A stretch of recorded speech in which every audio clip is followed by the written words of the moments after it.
VBN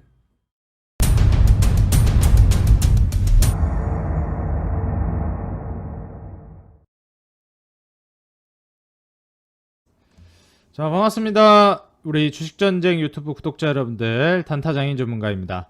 자, 오늘 영상을 통해서는 제가 이제 우리 구독자 여러분들에게 제가 어떤 방식으로 이제 단기 매매, 단기 트레이딩 매매를 할 기업을 찾는지, 제가 이제 트레이딩 종목을 발굴하는 방법에 대해서 좀 말씀을 드릴 거고, 투자 아이디어를 얻는 법에 대해서 좀 말씀을 드리려고 합니다. 오늘 영상을 통해서 제가 이제 실제로 한 기업 한 기업 좀 찾아보면서 여러분들이 제가 어떤 방향으로 어떤 방향성으로 종목들을 찾아가지고 매매를 진행하는지 좀 보여드리도록 할 테니까 잘 참고하셔가지고 우리 투자자 여러분들 한번 매매에 도움을 받아보시면 좋을 것 같다 말씀을 드리고요.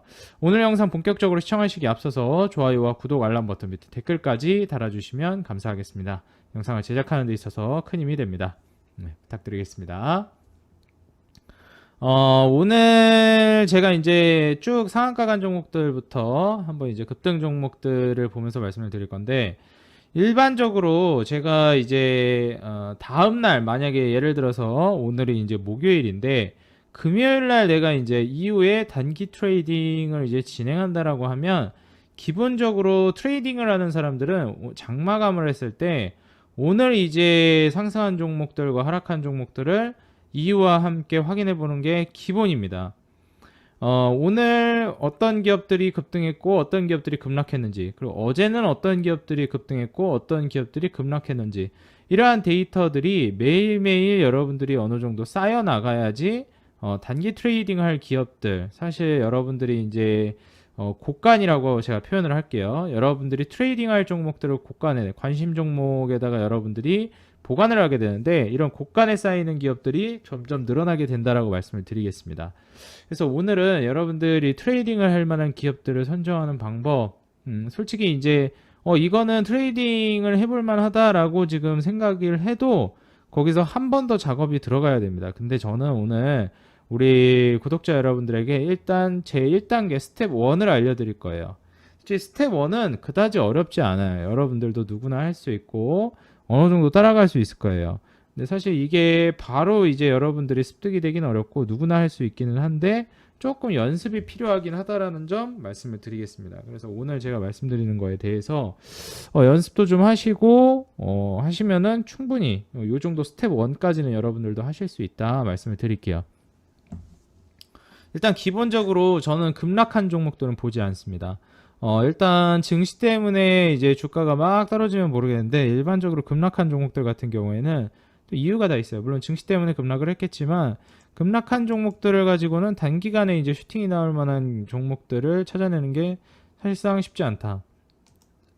종목이 아무리 이제 주가가 오르고 떨어지고 한다지만 떨어지는데도 그렇고 올라가는데도 그렇고 다 이유가 존재합니다. 떨어질 만한 이유가 존재해서 떨어진 기업들은 또 떨어질 가능성도 높아요. 물론 증시 때문에 떨어져가지고 오히려 저평가 찬스를 볼 수 있겠지만, 그게 당장 내일부터 추세를 돌릴 가능성은 오늘 급등한 종목보다는 적습니다. 물론 절대적인 건 아니기 때문에 저는 이런 방식으로 투자 아이디어를 구해서 이런 방식으로 매매 임한다라는 것만 참고하시면 될 것 같아요. 자, 일단 오늘 상한가 간 종목들부터 차례대로 좀 보도록 하겠습니다. 제가 이 종목은 왜 선정을 했고 이 종목은 왜 걸르는지 제가 차트를 통해서만 보여드릴게요. 그래서 여러분들이 1단계를 거르는 작업만 해도 이제 2단계, 3단계부터는 사실 조금 쉬워져요. 1단계에서 거르는 작업도 되지 않다 보니까 여러분들이 너무 방대하게 많은 종목들을 쳐다보게 되는 거고, 그렇게 방대하게 많은 종목들을 쳐다보게 되면은 사실 매매가 좀 어려워질 수밖에 없는 게 사실입니다. 그래서 오늘은 제가 이제 상한가 간 종목들부터 좀 보면서 말씀을 드릴게요. 첫 번째로 이제 대연이라는 기업인데, 자, 일단 상한가를 갔고요.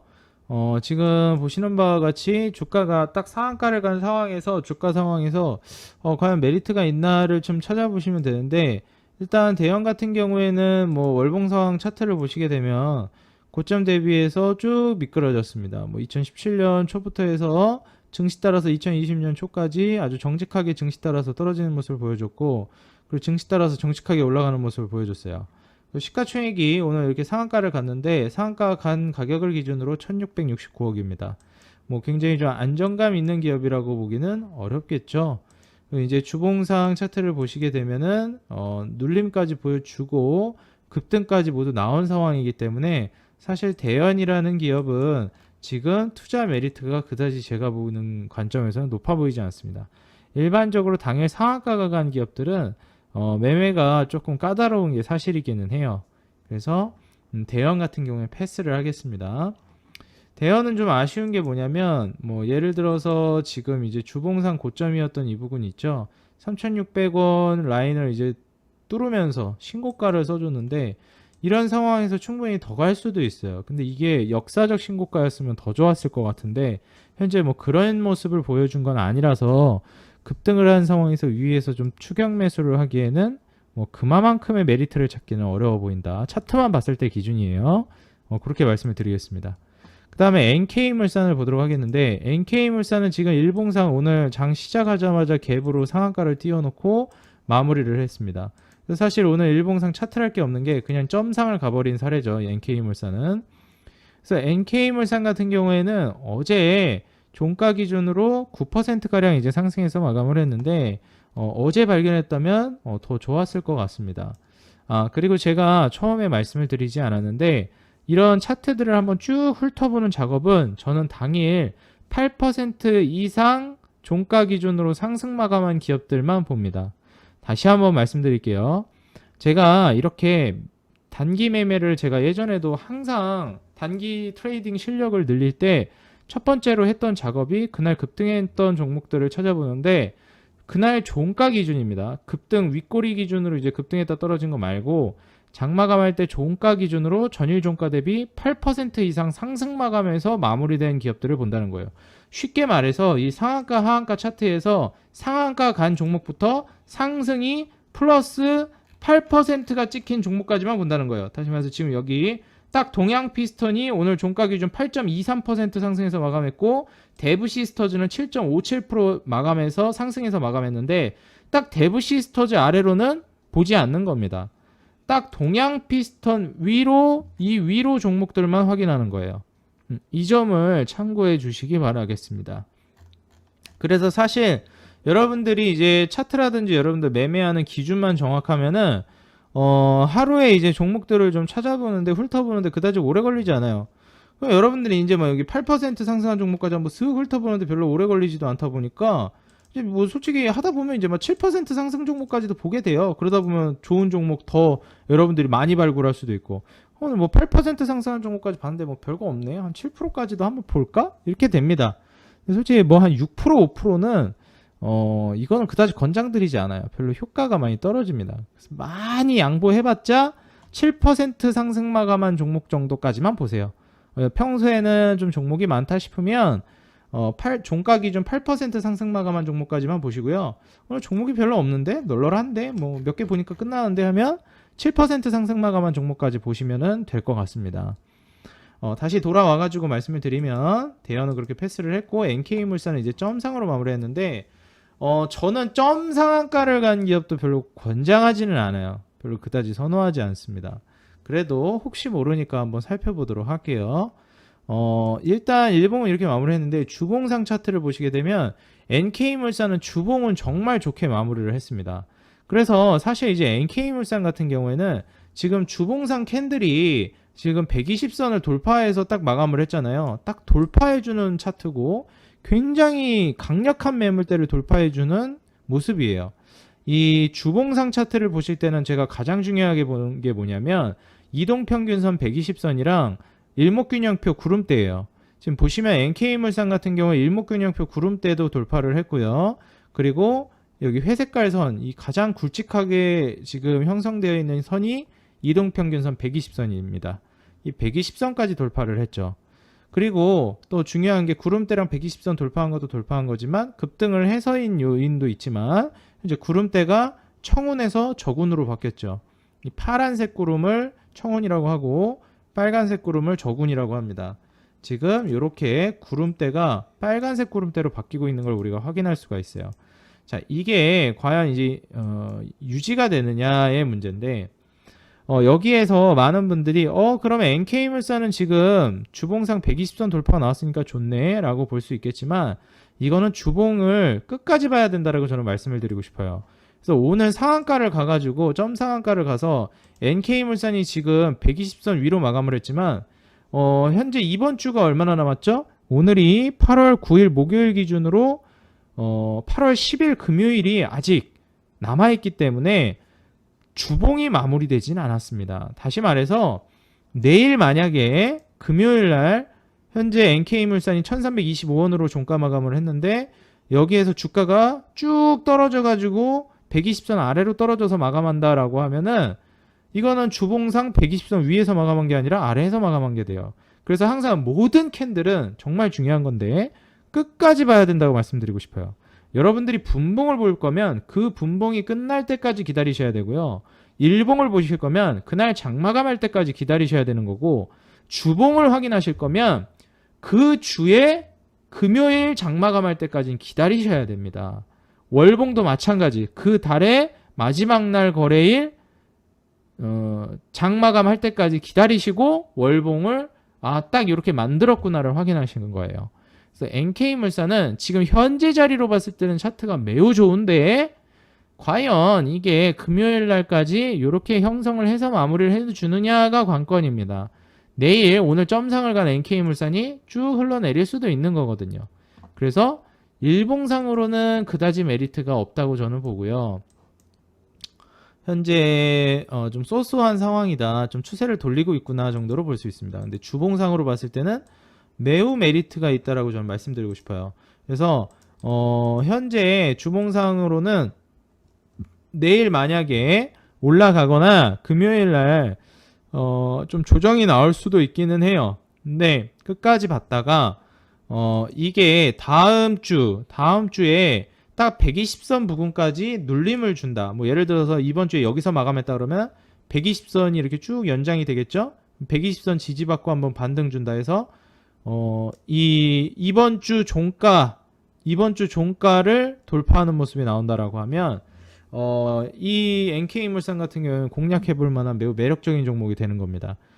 눌림을 딱 이용하는 게 좋고 한번 시세 줬다가 120선 돌파가 쉬운 게 아니기 때문에 120선 돌파를 깔끔하게 종가 기준으로 해줬다 하더라도요 눌림을 한번 줄 가능성이 꽤 높습니다. 그래서 저는 120선 이렇게 주봉상 돌파가 나오면 눌림 한번 주는 거 확인하고 재반등 줄 때 공략하는 거를 훨씬 더 선호하는 편이에요. 그래서 NK물산은 바로 내일 공략하기보다는 좀 더 지켜보는 게 좋겠다. 요렇게 저는 말씀을 드리고 싶습니다.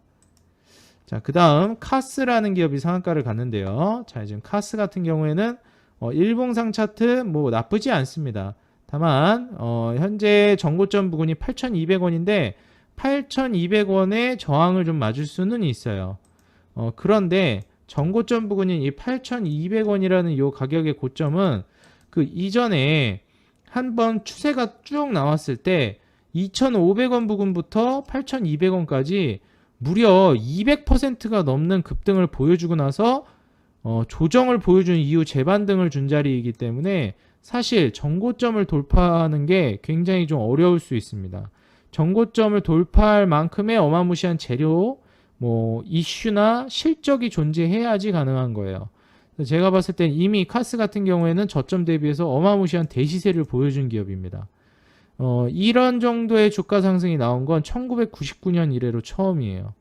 계속해서 바닥 구간에서 고만고만 하다가 드디어 막 1,000원에서 2,000원, 2,000원, 2,200원 막 요 정도에서 움직이던 기업이 1,000원에서 3,000원을 왔다 갔다 하던 기업이 일약 8,000원 부근까지 올라선 거거든요. 이게 99년도 이후로 처음이면 벌써 20년이 넘은 겁니다. 20년 만에 이런 슈팅이 나온 건데 이런 20년 만에 고점을 다시 갱신할 수 있을 것인가 또 뚫고 올라갈 수 있을 것인가는 사실 미지수의 영역이죠. 그래서 저는 이런 기업들을 볼 때 기술적으로 봤을 때는 메리트가 있다라고 보지는 않습니다. 그런데 말이죠. 이런 기업이 실적이 굉장히 좋게 나오면 얘기가 또 달라지는 겁니다. 이 기업은 만약에 투자할 만한 가치가 있으려면 현재 전고점 부근이 8,200원 가격이 8,200원 가격까지 올라간다 하더라도 올해나 혹은 내년 혹은 내후년 정도의 실적이 8,200원 정도의 시가총액 정도보다 더 높아야 될 걸로 판단이 된다. 가치 판단이 라고 상상이 되면, 판단이 되면, 그러면 이 기업은 오히려 더 좋은 겁니다. 이제 신고가를 쓰면서 훨씬 더 쭉쭉 치고 갈 만한 기업인 거죠. 그럼 저는 만약에 그런 기업이라고 가정을 하면 지금 공략을 하기보다 8,200원을 뚫고 올라가는 시점에서 저는 공략을 할 것 같아요. 거기에서 그냥 마감하고 1차적으로 끝낼 가능성은 현저히 낮거든요. 그래서 저라면 일봉상 종가 기준으로 8,200원을 뚫고 올라가는 시점, 그 시점부터 공략을 차라리 단기 트레이딩을 오히려 공략할 것 같다. 단기적으로는 8,200원 전고점에 저항을 맞을 수 있기 때문에 그래요. 그리고 얘가 정말 충분히 저평가되어 있다면 좀 트레이딩 관점으로 분봉상 쪼개가지고 8,200원까지는 올라가겠다, 요 부분까지는 올라가겠다 해가지고 요 차이, 요 정도 이제 갭을 가지고 이제 수익을 노리는 매매를 하는 것도 가능하긴 한데 이건 난이도가 좀 높아요. 그래서 저 같은 경우에는 차라리 8,200원을 뚫고 올라가는 시점을 공략하는 게 더 안정적이라고 말씀드리고 싶어요. 그 가격이 저평가라는 기준 하에 말이에요. 그럼 이런 기업은 한번 실적을 볼 필요성이 있겠는데 카스를 한번 쭉 보시게 되면 실적이 순이익이 작년엔 적자가 떴고요. 올해 1, 2분기 실적을 확산하게 되면은 역시 올해도 아직은 적자 중입니다. 과연 올해 말에 흑자로 전환을 할 수 있을지도 좀 미지수고요. 현재 시가총액이 1,700억 정도인데 1,770억인데 뭐 저평가를 논하려면 일단 흑자가 나고 나서 저평가인지 아닌지를 논해야 되는데 손실을 보고 있는 기업은 뭐 저평가를 논할 가치가 없죠. 그렇기 때문에 저는 이 기업은 뒤도 돌아보지 않고 패스입니다. 저는 이런 기업은 투자하지 않아요. 자, 그 다음에 팜스빌이라는 기업을 보겠습니다. 자, 이제 팜스빌이라는 기업을 보시게 되면요. 이 기업 같은 경우에는 굉장히 매력적인 차트이긴 합니다. 왜 매력적인지를 제가 말씀드릴 건데 일단 첫 번째로 이 팜스빌이라는 기업은 신규 상장주예요. 항상 여러분들 신규 상장주는 항상 뜨거운 감자가 될 수가 있고 커다란 변동성을 가져올 수 있는 기업입니다. 신규 상장주는 여러분들이 어떻게 보셔야 되냐면 상장하고 나서 거래량이 한 번도 안 터졌어야 돼요. 지금 팜스빌은 상장했을 때는 거래량이 당연히 시장에 집중을 받으면서 의뢰 신규 상장주들은 상장했을 때는 거래량이 많이 터집니다.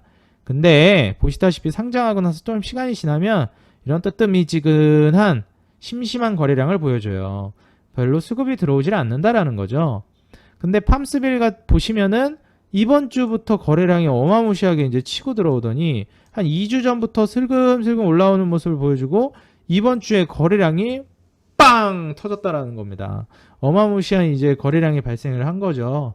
그렇기 때문에 사실 이제 팜스빌 같은 경우에는 이런 어마무시한 거래량을 동반해서 주가 역시도 신고가를 썼습니다. 2020년도에 종가 기준으로 약 5,350원 정도, 죄송합니다. 15,350원 정도의 가격을 형성했는데 이 가격을 단숨에 뚫어주면서 17,000원 부근까지 올랐어요. 캔들 종가 몸통 기준으로 따졌을 때는 신고가를 쓴 게 맞고요. 윗꼬리를 기준으로 따졌을 때는 이제 600원 정도만 올라가게 되면 신고가 돌파를 할 수 있게 됩니다. 그럼 이런 기업이 과연 600원을 뚫고 신고가를 쓸 수 있겠느냐? 자, 아까 말씀드렸던 방법 있죠? 오히려 17,850원이라는 이 기업의 역사적 신고가를 돌파하는 걸 확인하고 그리고 들어가는 것도 저는 단기적인 트레이딩 관점에서 매력적이라고 보고 오히려 지금부터 들어가도 된다라는 거는 역시 마찬가지로 실적이 어느 정도는 뒷받침이 돼야 합니다. 그래서 팜스벨 같은 경우에는 그 이전부터 차트가 슬금슬금 시그널을 보여주고 있기는 했네요. 그러면서 한번 빵 친 건데 실적이 그다지 좋지는 않습니다. 그래서 지금 뭐 시가총액이 물론 낮은 건 사실이지만 테마가 형성이 되면서 간다라고 하면 충분히 갈 수가 있겠죠. 근데 팜스빌이라는 거는 이게 바이오 헬스케어 쪽이어가지고 지금 미국 글로벌 R&D 센터 이전한다라고 얘기가 나오죠. 그래서 이런 헬스케어 쪽이나 이제 OEM이나 이런 이제 생산을 하는 기업들은 기대감이라는 게 시장에서 굉장히 한번 형성이 되면 단발성으로 끝나는 경우가 상당히 적습니다. 그래서 팜스빌은 1차적인 슈팅으로 끝나지 않을 가능성이 높고 만약에 이 기업이 주봉상 눌림목을 줬다 재반등을 주는 자리를 준다라고 하면 저 같으면 한번 공략을 해볼 것 같아요. 이런 식으로 눌림 줬다 재돌파하는 요 시점.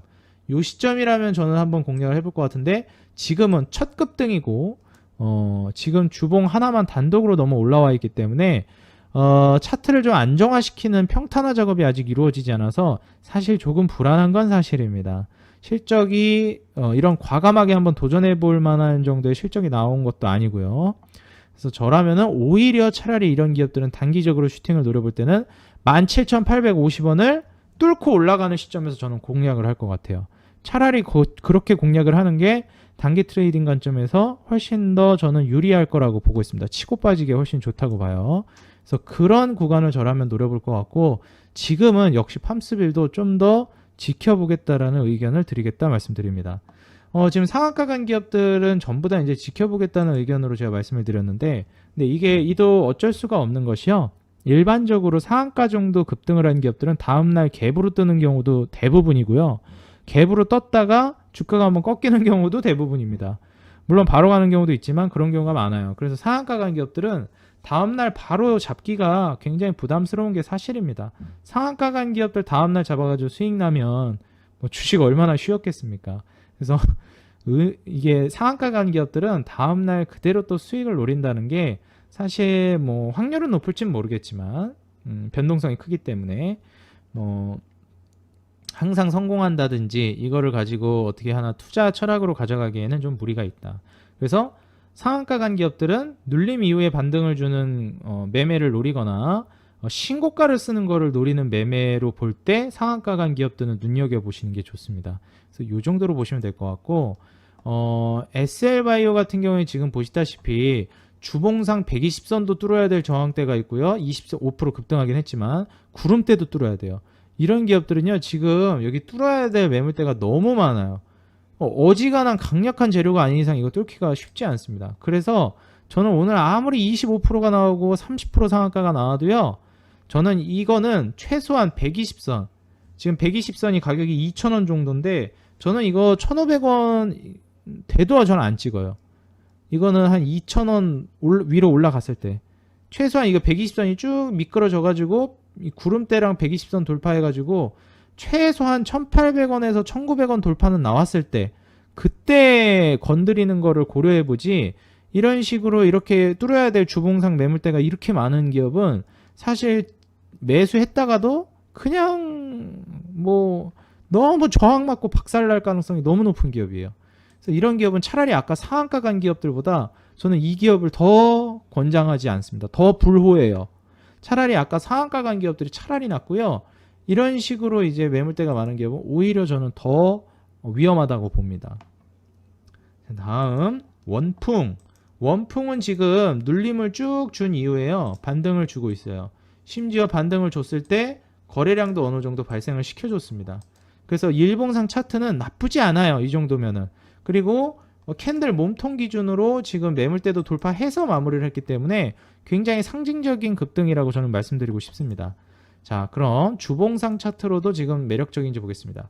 주봉상 차트 역시도 매력적이에요. 지금 주봉상 차트로도 쭉 올라서 마감을 해줬기 때문에 저는 캔들 몸통 종가 기준, 캔들 몸통 기준으로 딱 잘랐을 때 전고점을 쭉 돌파해주는 모습을 보여주고 있어요. 캔들 몸통 기준이라는 거는 저는 보통 이제 차트 분석을 할 때요, 이 꼬리 단 거 있죠, 이건 다 잘라버립니다, 저는. 그래서 이 몸통 기준으로 고점을 찍고요, 뭐 윗꼬리든 아랫꼬리든 다 잘라서 판단해요. 저는 없다고 보고 차트 분석합니다. 이게 여러분들 분석하는데 좀 더 도움이 될 거예요. 이건 제 기준이니까 꼭 정답이라고 생각하지 마시고요, 제 스타일을 한번 감안해 보시면 좋을 것 같아요. 보통 윗꼬리라는 거는 소수의 거래량, 소수의 돈만으로 시총이 낮은 기업들 같은 경우에는 금세 뛰었다가 박살내기도 하거든요. 그러다 보니까 사실 이거를 의미를 부여하기가 저는 굉장히 좀 어렵다라고 판단을 합니다. 그래서 주봉이든 일봉이든 차트 분석을 할 때는 윗꼬리가 달린 건 윗꼬리가 달린 거대로 따로 분석을 하고, 일반적인 차트 분석을 하거나 추세 판단이나 매물대 돌파를 하는 거를 볼 때는 윗꼬리나 아랫꼬리는 다 자르고 판단합니다. 그래서 7,350원을 전고점으로 보는 거예요. 저는 주봉상 차트에서 이 원풍이라는 기업을, 이거를 한번 참고하시면서 보시면 되겠습니다. 여기 자르고 이제 급등이 나왔죠? 그럼 이제 이런 원풍 같은 경우에는 정말 매력적이 되려면 어떻게 하면 되냐면 이 정도에서 이제 주봉을 마무리를 하고요, 딱 눌림을 주는 거예요. 어디까지? 7,350원 아래로 떨어지지 않고, 혹은 이 부근쯤에서 이 부근까지 떨어졌다가 이 부근쯤에서 지지받고 반등 주는 겁니다. 정확히 7,350원일 필요는 없어요. 한 7,150원, 200원 정도여도 상관없습니다. 근데 대략적인 요 정도 범위에서 크게 벗어나지 않는 선에서 눌림을 줬다 반등을 주는. 반등을 줄 때는 주봉상 현재 캔들, 이번 주 캔들의 종가를 돌파하는 움직임이 나와줬을 때 딱 N자형 패턴으로 슈팅을 노려볼 수 있는 기업이에요. 그런 차트가 만들어지면 더할 나위 없다. 원품 같은 기업은 그렇게 좀 말씀을 드리겠습니다. 그래서 지금 현재 시가총액이 940억 정도 오늘 상한가 간 기준으로 보여지는데 역시나 실적이 뭐 그다지 매력적이진 않습니다. 많이 나오는 기업은 아니에요. 지금 움직이는 기업들 보시면 다 중소형주들입니다. 지금 좀 어느 정도 몸집 있는 기업들은 잘 움직임이 안 나와요. 그래서 소량의 자본으로 급등이 나오고 급락이 떨어지는 그런 종목들이 급등이 많이 나옵니다. 이런 장이 굉장히 중심이 없고 불안한 장이라고 보시면 돼요. 품절주라든지 아니면은 스펙주라든지 이런 유통 물량 적은 주식들이나 적은 자금으로 큰 주가 급등을 노려볼 수 있는 기업들이 상한가나 상승 상위 종목에 포진해 있다라는 건 장이 굉장히 지금 불안한 상태라는 것을 방증하는 겁니다. 그래서 이것만 보더라도요, 오늘 증시 차트를 안 봐도 오늘 장 별로였구나를 느껴볼 수가 있는 거예요. 뭐 굳이 증시 차트를 보고 오늘 장이 안 좋았구나 느끼는 게 아니라 오늘 오히려 상한가 간 종목도 정말 많았거든요. 상한가 간 종목도 많았고 그리고 이제 상승한 종목도 꽤 많았는데 오히려 장은 안 좋았다고 판단이 되는 겁니다. 이런 몸값이 싼 기업들이 급등을 했다라는 것 자체가, 상승 상위 종목을 차지했다는 것 자체가, 그러니까 돈이 이런 기업들에 그냥 몰렸다라는 거죠. 불안한 기업들에.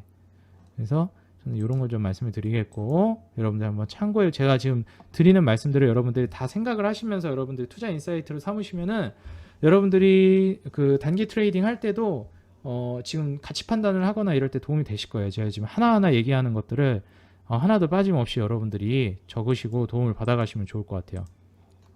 그 다음에 부산주공을 보게 될 텐데, 부산주공은 지금 동전주의인 것만 빼면 차트가 너무 좋아요. 굉장히 이상적인 차트입니다.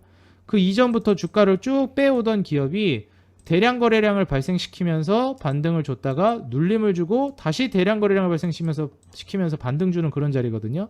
굉장히 상징적인 자리예요. 수개월간의 이제 조정을 또 이제 다시 회복해주는 반등하는 자리거든요. 긴 흐름으로 봤을 때도 추세 전환이 아직 끝나지 않았다라는 걸 보여주는 거예요. 부산주공이라는 기업이 굉장히 장기간 동안 침체에 빠져 있었는데 2020년 말부터 살아났어. 차트가 추세 전환을 했어. 근데 추세 전환이 된 게 아닌가 봐. 다시 빠졌어 라고 했는데 아니야. 추세된 거 전환된 거 맞아. 나 다시 올라갈 거야. 잠깐 쉰 거야.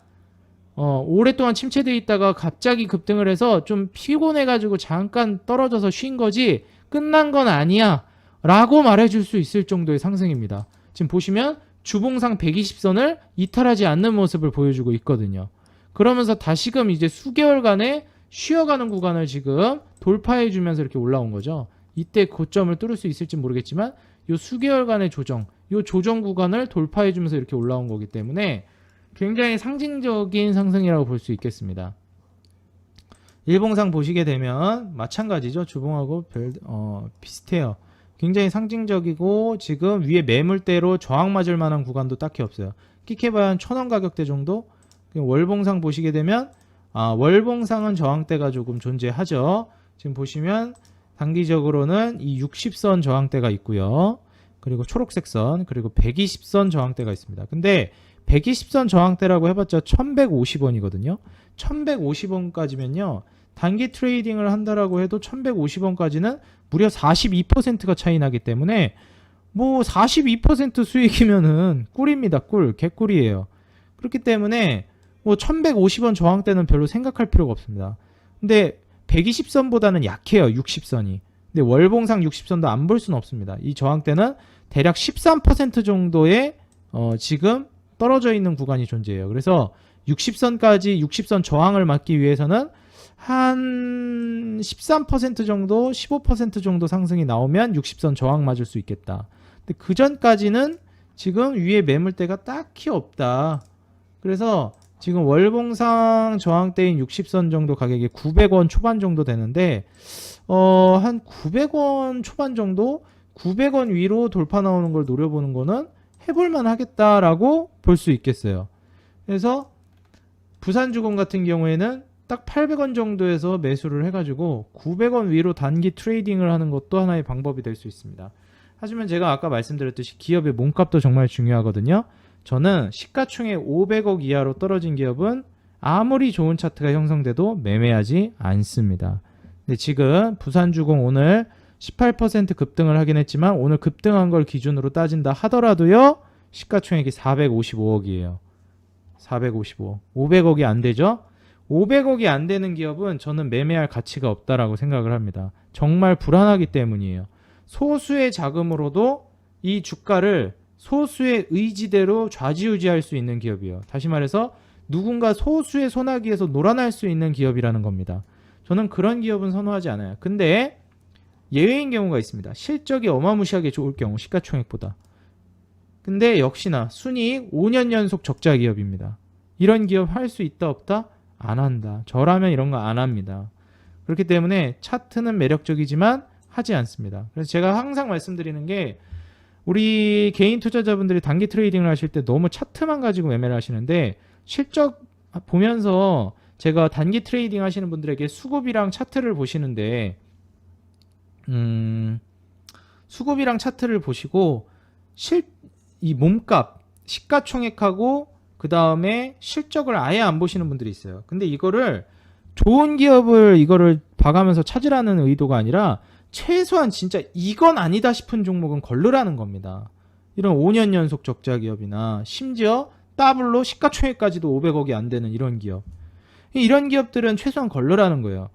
부산주공 같이 이렇게 차트가 모든 게 나쁘지 않네? 한번 공략해 볼만 하네? 뭐 엄청 좋은 것까지는 아는데 괜찮네 정도인데 오케이거든요. 이 정도면은 해볼만 하거든요.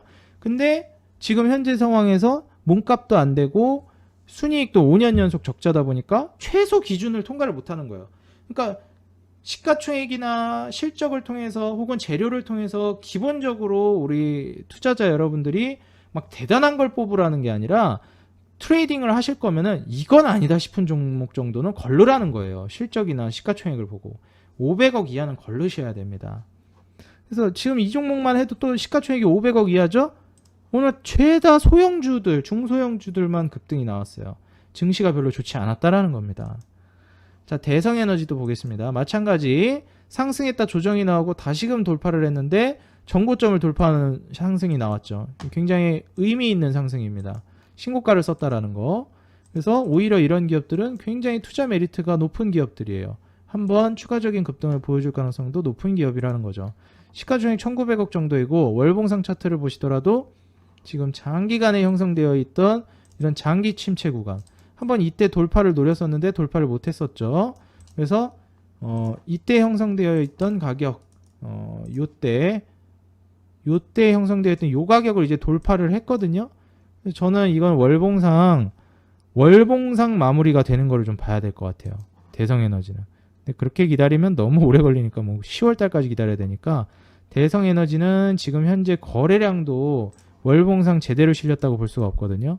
아직은 좀 애매합니다. 하지만 주봉상 거래량은 충분히 실렸고요.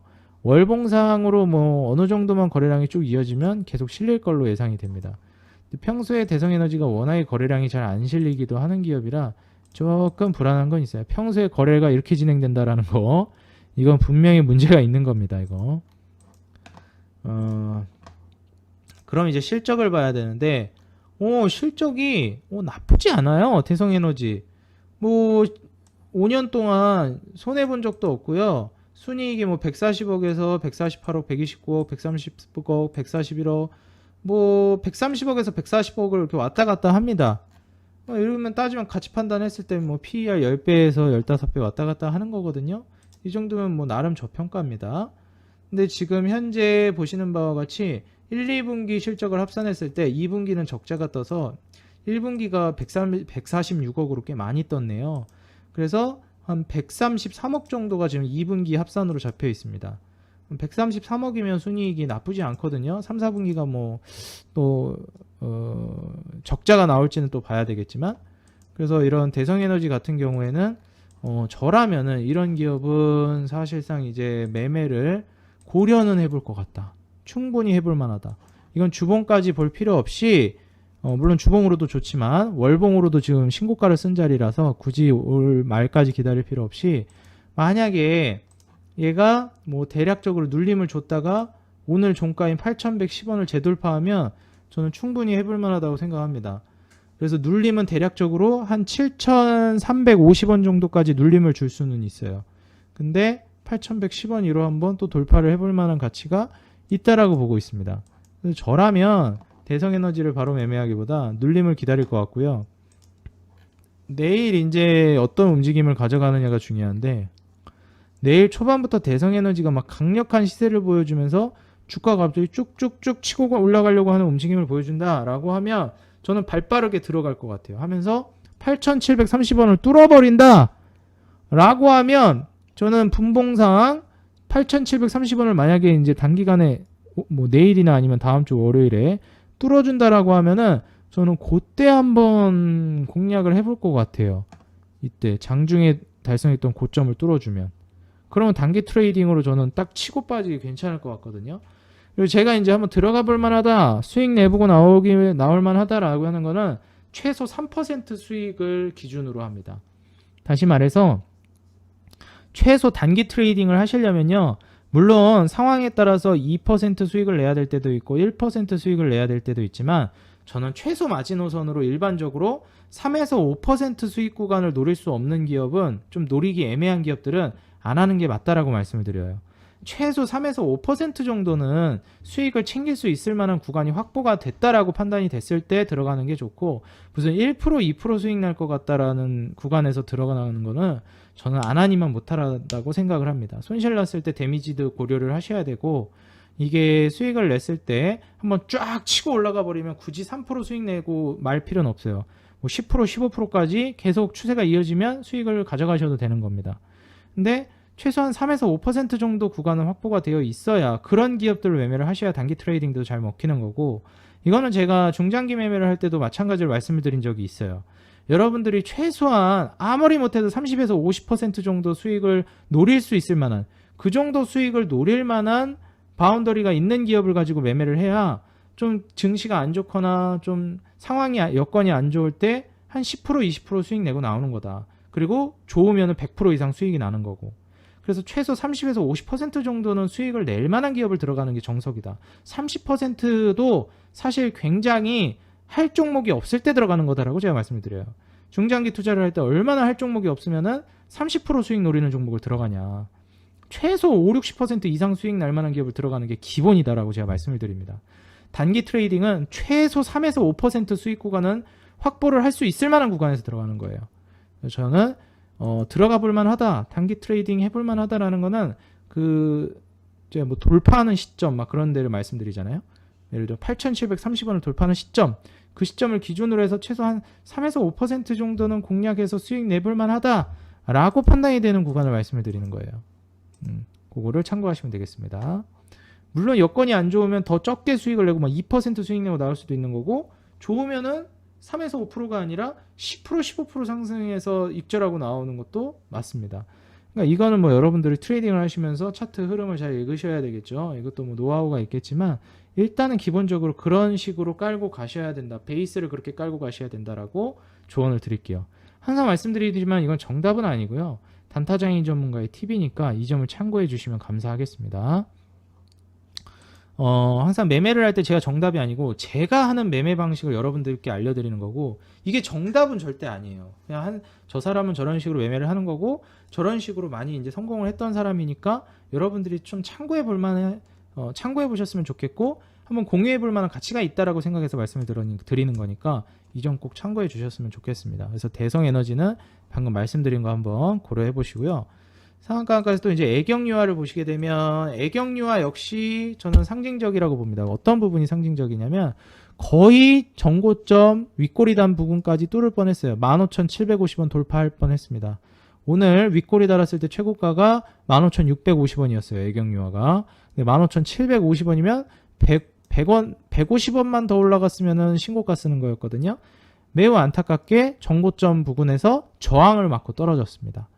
그래서 주봉상 보시게 되면 딱 저항 맞는 자리죠. 그럼 얘가 저항을 일단 맞았는데, 일단 맞았단 말이에요. 단기적으로는. 근데 이 기업이 저항을 일단은 맞았는데, 이 저항대를 결국에는 뚫어줄 만한 기업인가? 라고 우리가 이제 가치 판단을 한번 해봐야 되거든요. 애경유화는 솔직히 워낙에 유명한 기업이기 때문에 모르는 분들이 없을 정도라고 저는 생각을 합니다. 애경유화 같은 경우에 이때 당시에 신고가를 쓸 때 혹은 그 이전부터 거래량이 없다가 지금 막대한 신고 거래량을 터뜨리면서 이 부분까지 올라왔기 때문에 저는 다시 한번 신고가를 쓰려고 문을 두드릴 거라고 보고 있어요. 이마만치의 거래량이 15,650원 정도까지 올라왔다. 정고점 부분까지 올라왔다. 단기 추세로는 한번 저항을 맞을 수도 있겠지만 결국에는 문을 두드려서 정고점 뚫을 거라고 예상이 됩니다. 제가 보기에는 거래량을 판단으로 제가 왜 그런 판단을 했는지 아까 말씀드렸죠. 방금 전에 일봉상 이때 고점 달성하기까지 쭉 나왔던 이 상승 랠리에 있었던 부근에서 어떠한 거래량도 오늘만큼의 거래량이 터진 적이 없어요. 코로나 팬데믹 이후에 저점부터 이때 15,750원 고점까지 오늘 이전에 한번 시세를 보여줬던 이 급등 파동에서 단 한 번도 이 정도의 거래량이 터진 적이 없습니다. 오히려 시가총액이 더 낮을 때 거래량이 더 많이 터질 가능성이 높은 거거든요. 근데 시가총액이 오늘 15,050원 기준으로 4,800억인데 이때는 시가총액이 더 낮을 때란 말이에요. 주가가 낮고 시가총액이 낮을 때는 거래량이 더 크게 터질 가능성이 높습니다. 주가가 계속 올라가고 몸집이 불어나면은 거래량이 많이 터지기 힘들어요. 삼성전자 거래량 많이 터집니까? 어려워요. 거래량이 많이 터지기가. 주가가 같은 기업이라는 전제하에 주가가 떨어져 있을 때 거래량이 많이 터지는 게 상식입니다. 근데 그럼에도 불구하고 그 이전에 가격이 낮았을 때보다 지금 현재 올라왔을 때 가장 큰 거래량을 한번 빵 임팩트를 줬다라는 것 자체가 1차적으로는 저항을 맞았지만 다시 돌파할 가능성이 저는 높다라고 보고 있습니다. 그래서 애경유화 같은 경우에는 다시 돌파한다라는 걸 전제로 깔고 차라리 15,050원에 그냥 종가 베팅을 한번 들어가 보는 것도 저는 나쁘진 않다고 생각해요. 그래가지고 아예 그냥 눌림목을 줄 때 조금 더 산다든지, 그래서 뭐 강력하게 막 베팅을 한다기보다는 한번 들어가 볼 만한데 해서 애경유화 같은 경우는 더 좋은 기업이 딱히 없으면 한 종가에 그냥 살짝 들어가 보는 거는 괜찮다고 봅니다. 막 물량을 많이 넣는 것까지는 아니어도. 지금 보시면은 역시 애경유화는 뭐 유명한 기업이고 또 뭐 잔뼈가 굵다라고 해야 될까요? 뭐 이름값이 그러니까 어느 정도 네임 밸류가 있는 기업이잖아요. 역시나 이제 실적 같은 경우에도 500억, 600억, 500억, 300억, 400억 꾸준하게 그래도 몇백억씩 찍어주는 기업입니다. 일반적으로 순이익이 500억이 찍히면 멀티플 10배를 줘도요, PER이 10배를 줘도 시가총액이 5,300억은 돼야 된다라는 거예요. 근데 4,800억이죠, 시가총액이. 16년도에 530억이었는데 647억을 기준으로 따지면요 6,400억은 넘어가야 돼요. 근데 이건 10배를 기준으로 얘기를 한 거고요. 일반적으로 저평가다라고 하면 뭐 경기민감주가 아니다라고 했을 때는 한 15배를 주는 게 일반적입니다. 뭐 제약바이오 같은 경우는 더 크게 주는 게 일반적이고요. 그래서 제조업 같은 경우에 일반적으로 15배를 주는 게 기본적인 어떻게 보면은 좀 정형화된 좀 룰이랄까요?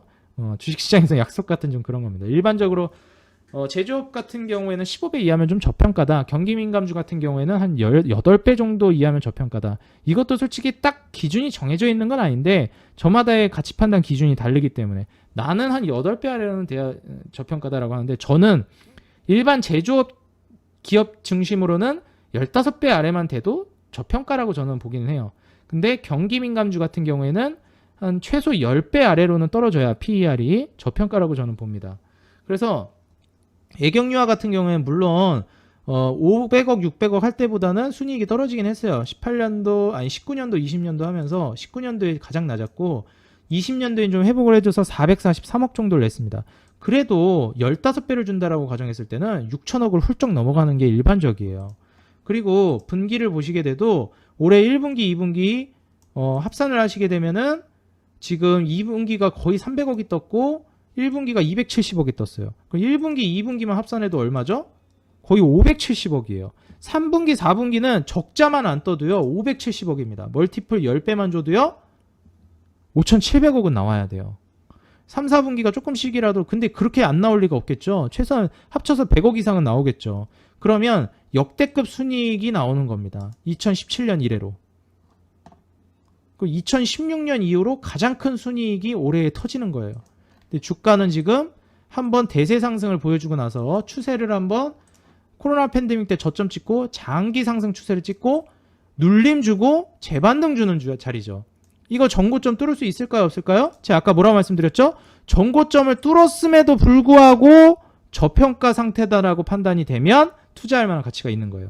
오히려 전고점 뚫고 올라갈 때 더 가치 좋은 겁니다. 저라면은 지금 제가 이거 실적까지 한번 봤잖아요.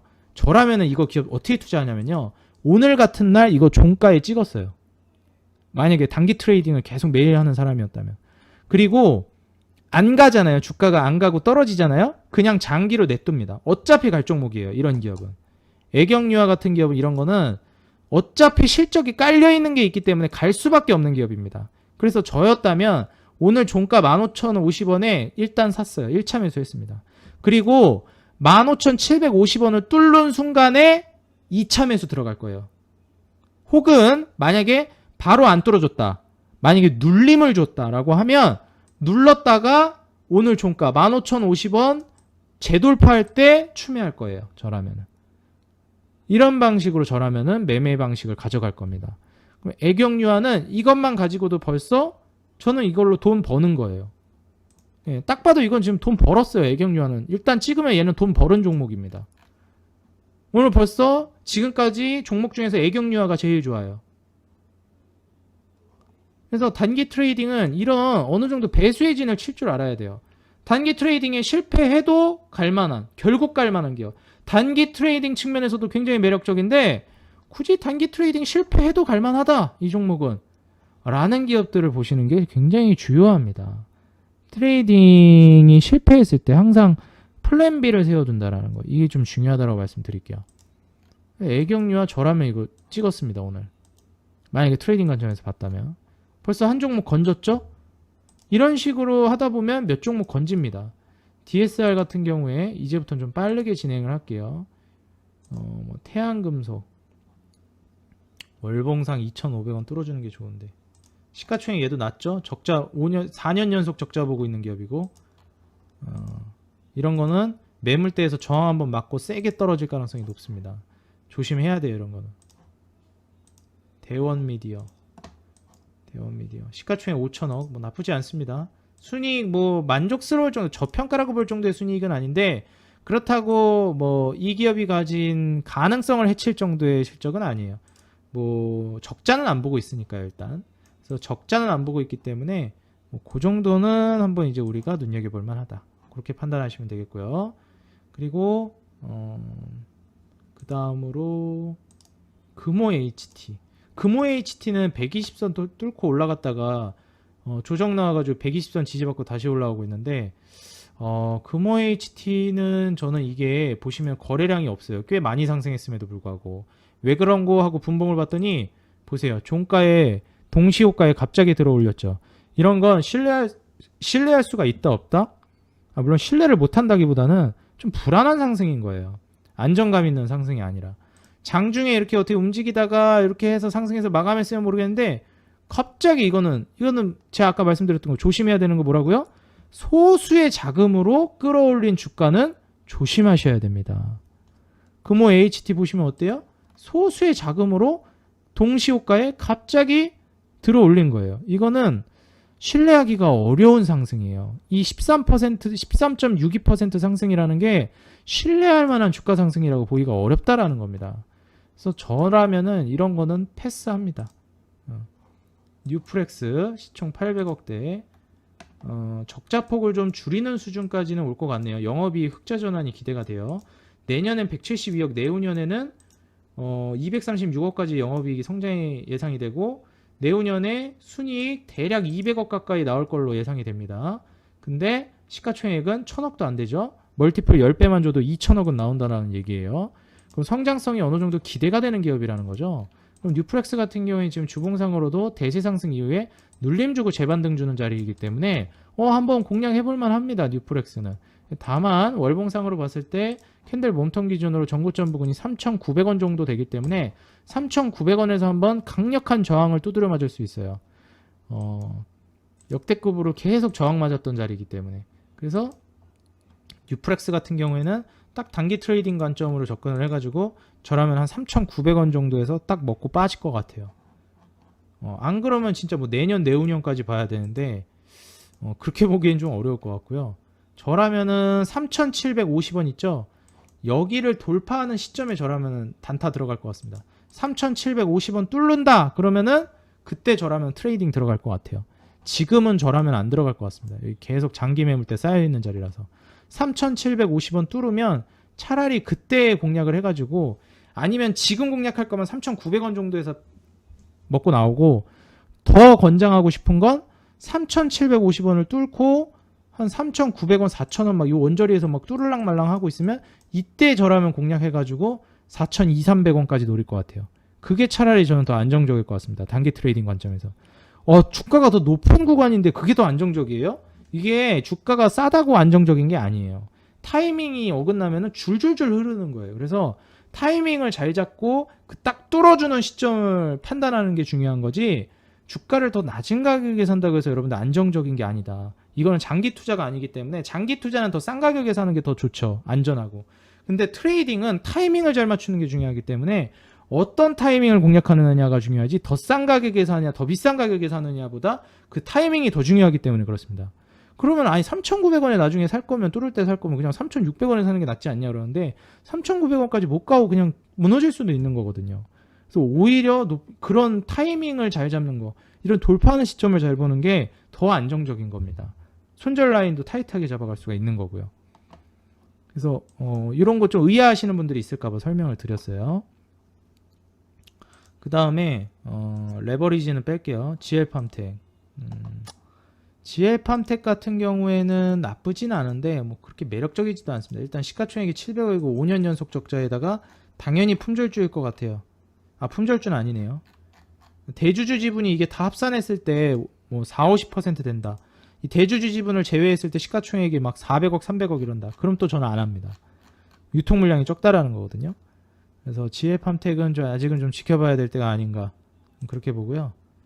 뭐 아이마켓 코리아 4,400억이고 실적도 나쁘지 않고요. 차트 보시면은 얘도 해볼만은 합니다. 아이마켓 코리아 저는 해볼만한 것 같아요. 투자해볼만 하거든요. 오늘 거래량이 막 역대급으로 터진 건 아닌데 투자를 못할 정도는 아닙니다. 한번 건드려볼 만한 기업이다. 근데 막 엄청 매력적인 것 같지는 않아요. 예. 오히려 차라리 저라면 아이마켓 코리아 같은 기업은 스윙으로 접근할 것 같아요. 단기 트레이딩보다. 근데 단기 트레이딩도 나쁘다는 게 아니에요. 꽤 매력적입니다. 근데 막 엄청 좋다 이 정도까지는 아니라는 거예요. 단기 트레이딩도 충분히 매력적입니다. 제가 봤을 때 이거 12,500원 지지라인 잡고 가면은 12,500원 아래로 잘 안 떨어질 것 같고요. 12,500원 지지 확인하면서 15,000원 정도까지 단기 트레이딩 한번 노려볼 수 있을 것 같아요. 한 3에서 5%는 노릴 수 있을 것 같습니다. 근데 저라면 좀 더 차분하게 스윙 관점으로 끌고 가볼 것 같아요. 좀 더 스윙 관점으로 볼 때 더 매력적인 차트네요. 실적을 봤는데도 그렇고요. 이렇게 여기까지 봤고, 뭐 이스타코, 뭐 이지 이런 거. 이지는 이거 수소차 관련주죠. 요새 이제 수소차 관련주가 계속 떠오를 수 있기 때문에 한번 눈여겨보면 좋겠고, 이지 같은 경우 예전에 테마주로 박근혜 관련주로도 이거 엮였던 종목인데, 박근혜 사면 그 이슈로도 한번 움직였던 종목이에요. 요새 또 이제 보수 쪽으로 많이 좀 기우는 그 여론이 형성되고 있어가지고, 거기에 좀 힘입어가지고 정치 테마주 색깔을 좀 입을 수도 있어가지고, 이지는 이거는 좀 눈여겨볼 필요성이 있는 것 같아요. 저라면은 이지 15,000원 뚫을 때 찍을 것 같습니다. 월봉상 지금 엄청나게 장기간에 걸쳐서 형성된 가격대거든요. 저라면 이지 이거는 매력적이긴 하다. 이거는 월봉상 지금 근 5년에서 6년 만에 돌파를 하는 거예요. 15,000원 가격대를. 그럼 이 15,000원 뚫을 때 제가 봤을 때는 시세를 단발성으로 끝내진 않을 것 같고, 15,000원 뚫을 때 한번 슈팅을 쭉 한번 주고 끝낼 것 같아요. 끝내도. 저라면은 딱 15,000원을 뚫는 시점에서 저라면 공략할 것 같습니다. 15,000원 뚫는 시점에서. 그래서 지금 공략하는 게 아니라 14,550원도 뚫고 15,000 뚫고 올라갈 때 15,000원 매물대 잡아먹고 올라가면 저는 한번 해볼 만한 것 같습니다. E&D 시가총액 이거는 4천억 정도 되고요. 아, 이거는 2019년도부터 엄청 올랐네. 이런 거는 좀 조심해야 돼요, 여러분들. 뭐 어마무시한 성장세가 확보되지 않는 이상 벌써 상승 랠리가요. 몇 년 가까이 이어졌냐면 1년 지금 반? 상승 랠리가 지금 거의 한 1년 6개월 가까이 이어졌어요. 뭐 솔직히 2019년 초부터 따지면은 2년이 넘은 거예요. 거의 1년 6개월에서 2년 동안 대세 상승 랠리를 이어왔습니다. 이런 거는 이런 이 변동폭도 그렇지만 한번 꺾이면은 좀 와르르 무너지기도 하고 이 장기 박스권의 침체에 갇혀가지고 이렇다 할 만한 움직임을 못 가져가는 경우도 있고 하여튼 좀 조심은 해야 돼요, 이런 기업들은. 이거 급등 나왔다가 바로 들어가기에는 조금 애매합니다. 투자해볼 만하긴 하지만 큰 돈을 넣을 것 같지는 않다, 좀 말씀을 드릴게요. 어느 정도 장기적으로 조금 침체기에 요 언저리의 가격대에서 계속 왔다 갔다 할 것 같아요, 제가 봤을 때는. 한 1, 2년은 더. 물론 뭐 호재가 떠가지고 올라갈 수도 있겠지만 요 차트만 봐선 그렇습니다. 질질 끌릴 만한 차트예요. 그래서 그거를 한번 보시면 될 것 같고, 박림 1187억에 뭐 순이익 손실은 안 나고 있는데 영업이익이 적자 떴네요. 근데 뭐 1200억 정도면은 몸값이 워낙에 싼 거라 이 정도 실적이면은 차트 좋으면 해볼만 합니다. 오늘 윗꼬리를 좀 달았고요. 일몽상도 마찬가지. 저라면 이건 안 할 것 같아요. 왜냐면 보시면 박림 같은 게 평소에 거래가 될 때 이거에 1분봉도 아니고 3분봉이거든요. 근데 오늘 처음으로 거래량 터져가지고 이렇게 캔들이 이렇게 탄력적으로 움직인 거예요. 평소에는 거래가 그냥 거의 안 되다시피 하고 있습니다. 이거는 한번 타이밍 어긋나잖아요. 이거는 몇 달이고 재수없으면 몇 년까지도 물리는 거예요. 실적이 뭐 그렇다고 얘 올려줄 만한 명분을 만들어주고 있는 것도 아니고, 이런 건 저는 하지 않습니다. 요 정도 보면 될 것 같아요. 8%까지는 제가 다 보여드리진 못했는데 이런 방향성으로 제가 이제 투자할 만한 기업들을, 관심 종목들을 뽑아낸다라고 우리 구독자 여러분들이 한번 참고해 보시면 좋을 것 같고요. 이 컨텐츠가 만약에 반응이 좋으면 앞으로도 좀 한번 제작을 해보겠고, 반응이 별로면은 뭐 그냥 오늘로써 이제 끝을 내보도록 하겠습니다. 만약에 이제 이 컨텐츠가 좀 괜찮다, 매일매일 그날 관심 있게 지켜봐야 될 만한, 기술적으로 트레이딩에 한번 접목해 볼 만한 기업들을 선별해 주는 이런 이제 영상을 찍어 드릴 생각인데, 만약에 여러분들 반응이 좋으면 한번 앞으로 계속 이런 영상을 제작해 보겠습니다.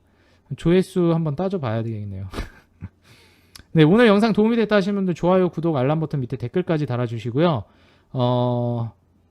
그리고 우리 구독자 여러분들이 단기 트레이딩까지는 아니어도 여러분들이 안심하고 투자해 볼 만한 기업, 정말 매력적인 기업 단타사냥꾼 어플에서 추천드리고 있습니다. 플레이스토어나 앱스토어 들어가셔가지고 여러분들이 단타사냥꾼 입력하시면 다운받으실 수 있고요. 종목사냥에 100% 무료로 무료 추천주 올려드리고 있으니까 여러분들 회원가입도 무료고 열람하는 거, 게시글 확인하는 거 다 무료니까 제발 무료 종목 무료 수익 찾아가시기 바라겠습니다. 네, 우리 구독자 여러분들을 위해서 운영하는 어플이에요. 시황도 다 올려드리고 그럽니다. 그래서 오늘 영상 도움이 됐다 하시는 분들은 요 단타 사냥꾼까지 다운받으셔서 단타 혹은 스윙 매매 추천주까지 무료로 받아가시기 바라겠고, 오늘 영상 여기서 마무리하겠습니다. 저는 다음 영상에서 더 좋은 기업, 더 좋은 산업, 더 좋은 내용, 더 좋은 모습, 더 좋은 얼굴로 다시 인사드리겠습니다. 감사합니다, 여러분들. 좋아요, 구독, 댓글, 알람 버튼까지 부탁드리겠습니다. 감사합니다.